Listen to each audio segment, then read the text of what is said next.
Company के मुख्य कार्यकारी अरुण मिश्रा जी ने कहा कि हिंदुस्तान जिंक लिमिटेड लाभांश का भुगतान जारी रखने के लिए उधार नहीं लेगा और पिछले 1 साल में अपने शेयरधारकों को किए गए उधार भुगतान की श्रृंखला से इसकी वित्तीय स्थिति कमज़ोर नहीं हुई है। सरकार हिंदुस्तान जिंक लिमिटेड के लाभांश भुगतान पर नज़र बना के रखी है। एक वरिष्ठ अधिकारी ने पिछले महीने ईटीवी को बताया था कि उसे लगेगा कि कंपनी अपनी उधार आय का उपयोग मूल वेदांता और अन्य शेयरधारकों को लाभांश देने के लिए कर रही है तो वह लाल झंडी उठाएगी। यानी कि सरकार का कहना है कि भाई कर्ज उज लेके अगर डिविडेंड आप बांटोगे तो हम आपके पीछे लाल झंडा उठाएंगे, विरोध करेंगे। ईटीवी को एक साक्षात्कार में मिश्रा ने यह भी स्पष्ट किया है कि हिंदुस्तान जिंक लिमिटेड मूल कंपनी वेदांता के वैश्विक जस्ता कारोबार को खरीदने के लिए अपने समाप्त हो चुके जनवरी के प्रस्ताव को पुनर्जीवित करने का इरादा नहीं रखता है, जिससे इस योजना के भाग पर अटकलों पर विराम लग गया है। $2.98 बिलियन के नकद सौदे के प्रस्ताव ने सरकार को परेशान कर दिया था, जो 29.54% हिस्सेदारी के साथ हिंदुस्तान जिंक लिमिटेड में सबसे महत्वपूर्ण अल्पसंख्यक शेयरधारक है। केंद्र ने डील के मूल्यांकन पर भी सवाल उठाए थे। LME लंदन मेटल एक्सचेंज में धातुओं की कीमतों कम है और आइए सबसे पहले लाभप्रदता की रक्षा के तरीकों का पता लगाएं।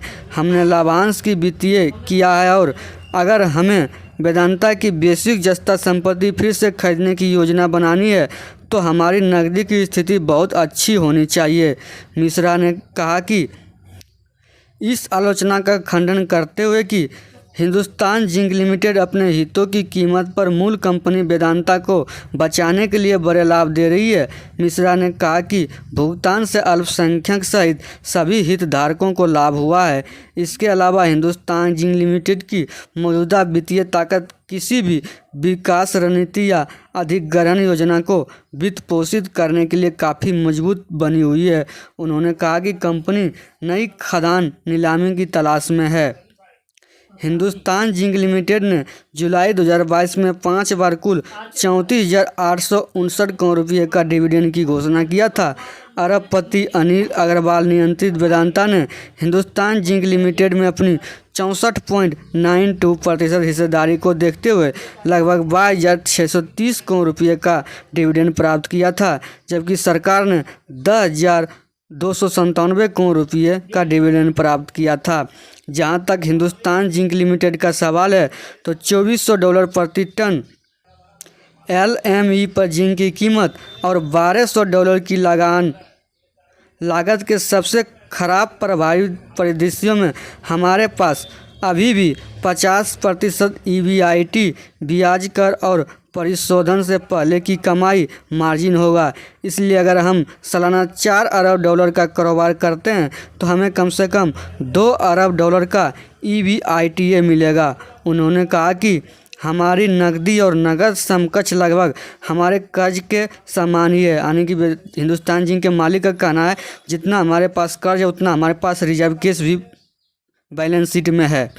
तो व्यापारिक रूप से कहें तो हम एक शून्य ऋण कंपनी है, यानी उनका कहना है कि हम डेट फ्री कंपनी है। हिंदुस्तान जिंक को मालिक का कहना है कि हम डेट फ्री कंपनी है, क्योंकि जितना हमारे पास कर्ज है उतना ही हमारे पास रिजर्व केस भी है और हमारे आकार की कोई भी कंपनी कम से कम 1:2 इक्विटी से ऋण अनुपात तक जा सकता है। इसलिए बैलेंस शीट मजबूत है। मिश्रा ने कहा 30 जून तक हिंदुस्तान जिंक लिमिटेड का समेकित सकल निवेश और नगद समकक्ष 9709 करोड़ रुपये था, जबकि कुल बकाया उधार 9330 करोड़ रुपये था। हालांकि जून 2022 तक निवेश और नगद समकक्ष 24,254 करोड़ रुपये थे।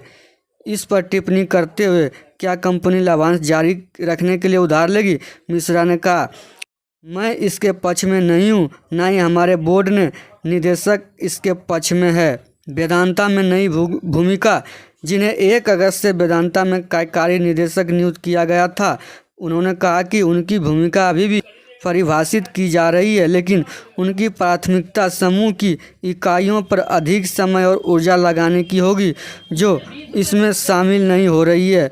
अब अंतिम बात, खनन और धातु में उनके व्यापक अनुभव को देखते हुए उनसे वेदांता के अंतर्राष्ट्रीय जस्ता कारोबार पर ध्यान केंद्रित करने की उम्मीद है।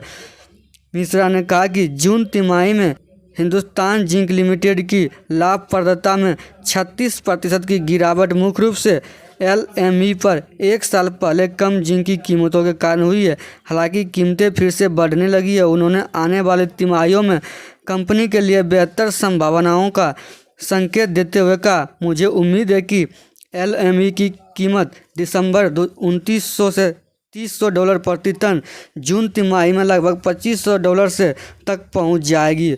उन्होंने यह भी कहा कि हिंदुस्तान जिंक लिमिटेड खानों की नीलामी के लिए राजस्थान या किसी अन्य सरकार का इंतजार कर रही है या कश्मीर में लिथियम रिजर्व के लिए भी बोली लगाने के लिए योजना बना रही है।